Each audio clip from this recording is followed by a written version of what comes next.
नमस्कार दोस्तों। हमने पिछले वीडियो में एसीएम के जो टेक्निकल पार्ट हैं या प्रोफेशनल सब्जेक्ट हैं उनको डिस्कस किया था और ये साउथ ईस्ट सेंट्रल रेलवे द्वारा आयोजित एसीएम रेगुलर 70% के क्वेश्चन को सॉल्व किया था। तो ये जो अभी आप स्क्रीन पे देख रहे हैं ये 30 जनवरी 2021 को आयोजित किया गया था और ये बताया गया था कि पिछली वीडियो में हमने डिस्कस किया था कि 50 क्वेश्चन करने थे जिसके लिए 100 नंबर दिए गए थे और 55 क्वेश्चन थे जिसमें से चॉइस दिए गए थे कि आप 50 क्वेश्चन को करें। तो ये इसके सामने आपके स्क्रीन पे इंस्ट्रक्शन है जो आप एक बार देख लें, फिर हम इसके पार्ट बी को सॉल्व करेंगे आपके साथ मिलके और देखेंगे क्या है इसके अंदर। मैं आपसे ये कहना चाहता हूँ कि आप को ये वीडियो पसंद आए तो लाइक कीजिए, सब्सक्राइब कीजिए, शेयर कीजिए। नहीं पसंद आए तो कमेंट बॉक्स में बताइए कि इसको और किसे बेहतर बनाया जा सकता है जो आपके काम आ सके।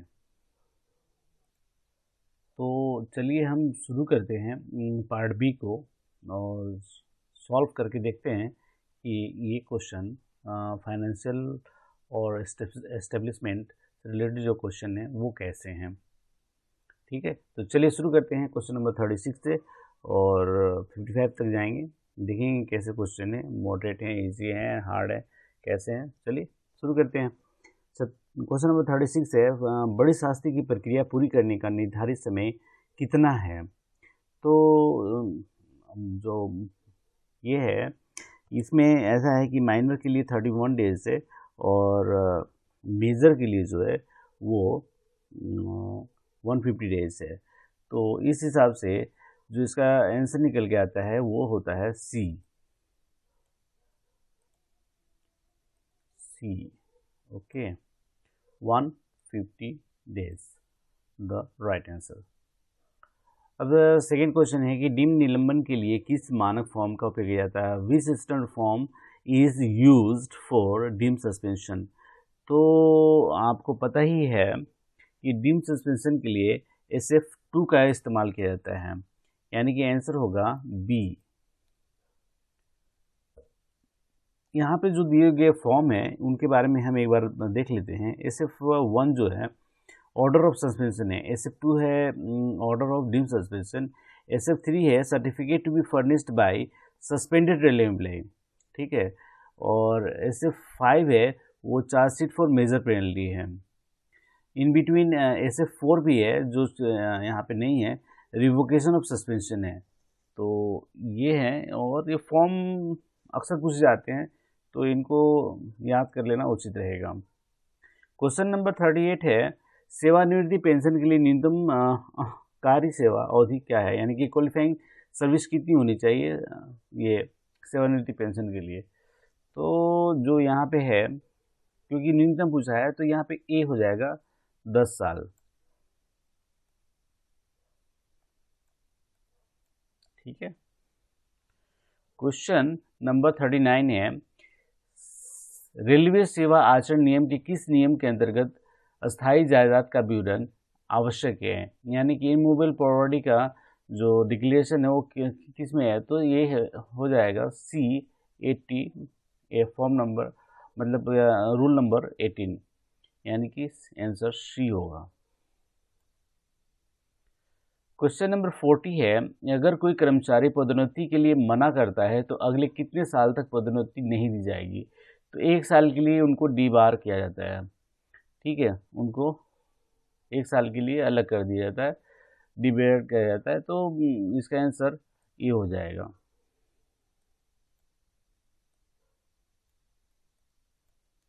ठीक है, क्वेश्चन नंबर 41 है, अनुशासन एवं अपील नियम के अंतर्गत अपील की समय सीमा कितनी है। तो 45 डेज है। ठीक है, ये 45 डेज है। Answer is B.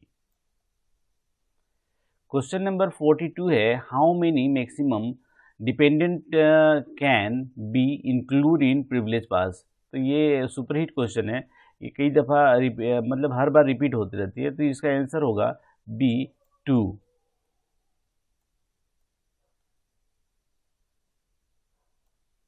ठीक है। क्वेश्चन नंबर 43 है,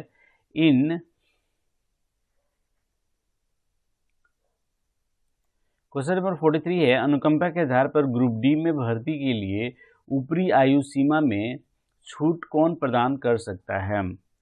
तो जो 43 है उसके हिसाब से जो एक आरबी लेटर नंबर है 145/2018, उसके हिसाब से डीआरएम सर इसके लिए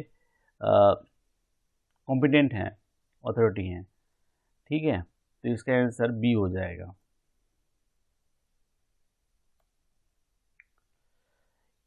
एपीआर में प्रतिकूल टिप्पणी के खिलाफ अभ्यावेदन एपीआर की प्राप्ति की तारीख से के भीतर दिया जाना चाहिए। तो इसका आंसर 44 का 15 दिन डी होगा।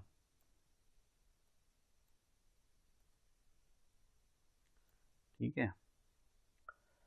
क्वेश्चन नंबर 45 है, एक अधिकारी को वर्ष भर में दिए जाने वाले सुविधा पासों की अधिकतम संख्या क्या है? तो 6 फुल सेट उनको मिलता है। तो इसका आंसर सी हो जाएगा। पूरी सेवा में क्वेश्चन नंबर 46, पूरी सेवा अवधि में कितने दिनों की चाइल्ड केयर छुट्टी अनुमेय है?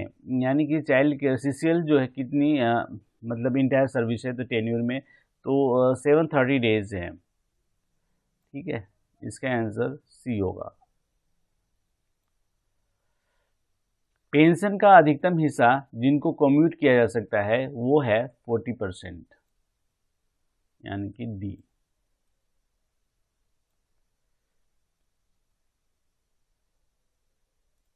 क्वेश्चन नंबर 48 है, निम्न में से किस उद्देश्य के लिए पीएफ अग्रिम स्वीकार्य नहीं है?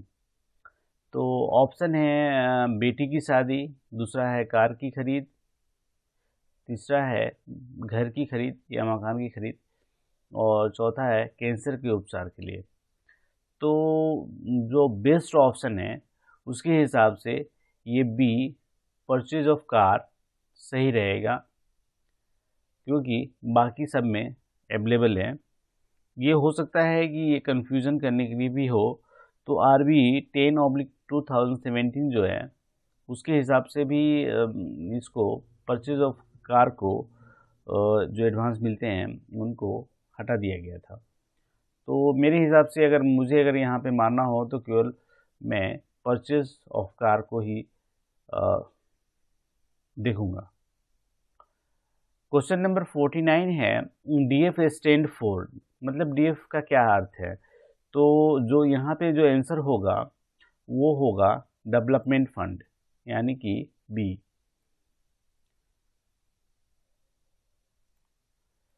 देखिए ऐसा है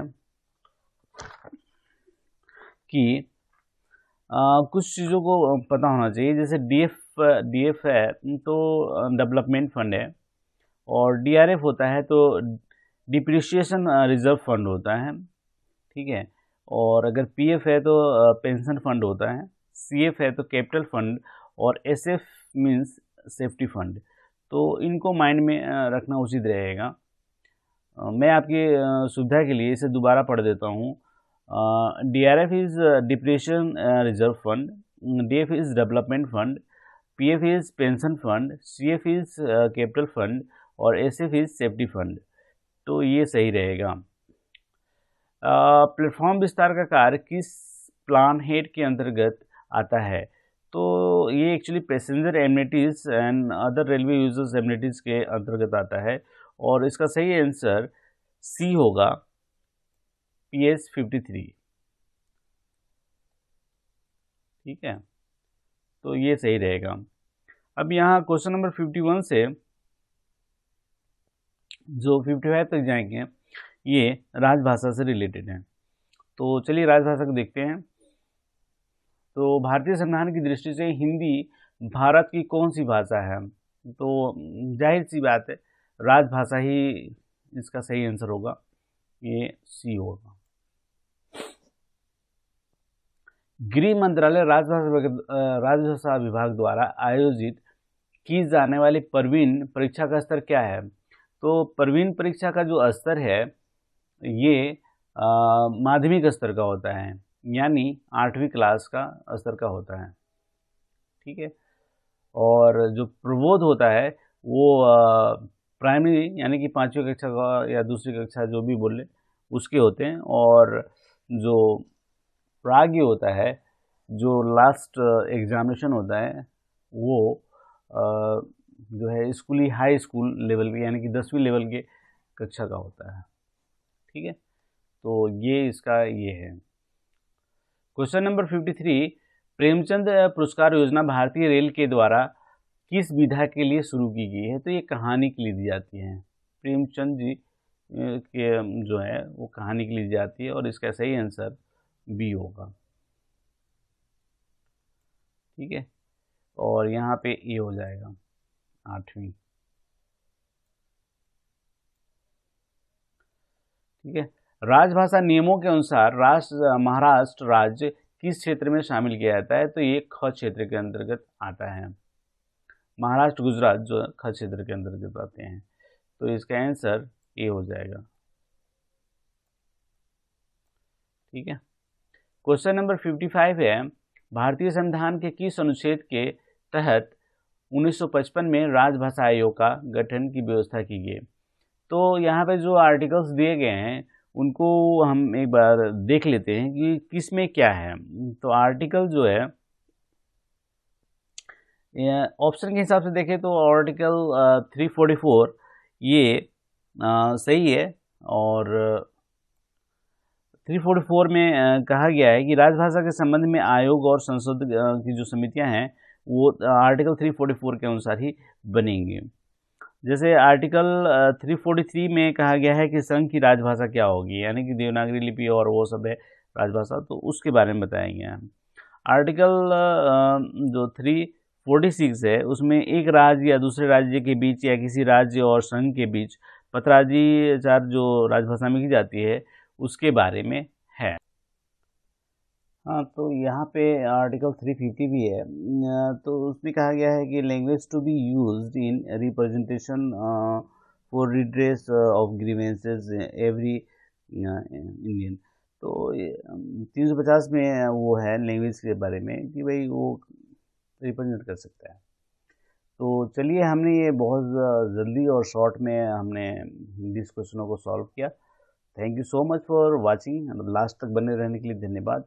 ये जैसे रिसीव हुए उसके हिसाब से आपको अगर पसंद आया है तो सब्सक्राइब कीजिए, लाइक कीजिए, शेयर कीजिए अपने किसी चाहने वाले को, अपने जिनको आप चाहते हैं कि उनका नॉलेज में वृद्धि हो, नॉलेज एनहांस हो, तो उनके साथ शेयर कीजिए। Thank you so much for watching.